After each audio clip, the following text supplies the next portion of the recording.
إذ قال يوسف لأبيه يا أبت إني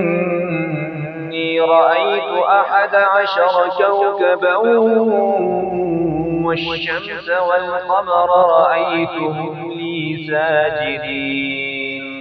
قال يا بني لا تقصص رؤياك على إخوتك فيكيدوا لك كيدا إن الشيطان للإنسان عدو مبين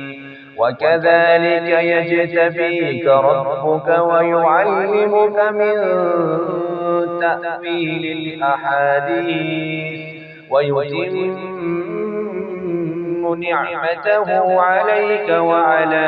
آل يعقوب كما أتمها على أبويك من قبل إبراهيم وإسحاق إن ربك عليم حكيم.